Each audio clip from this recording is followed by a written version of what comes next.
The load balancers you already use for your Kubernetes services are limited to a single cluster or a single network. But you want to make your Kubernetes workloads available in any network, any environment, or even any cloud.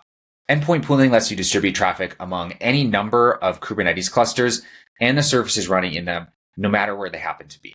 Here's what that looks like with a simple Kubernetes Ingress manifest. In this manifest, we specify the Ingress provider we want to use, the URL, we connect to the pod and the service of our app, and we specify with an annotation that we want to enable pooling.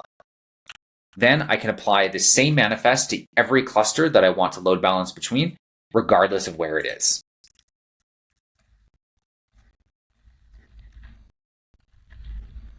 We can do one in EKS,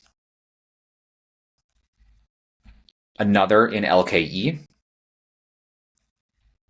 and finally, because ngrok is environment agnostic, we can also load balance between a local cluster on K3D.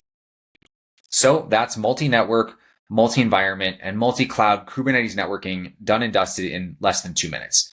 Truly, endpoint pooling is the simplest path to load balancing anything and anywhere, even your cloud-native apps and APIs.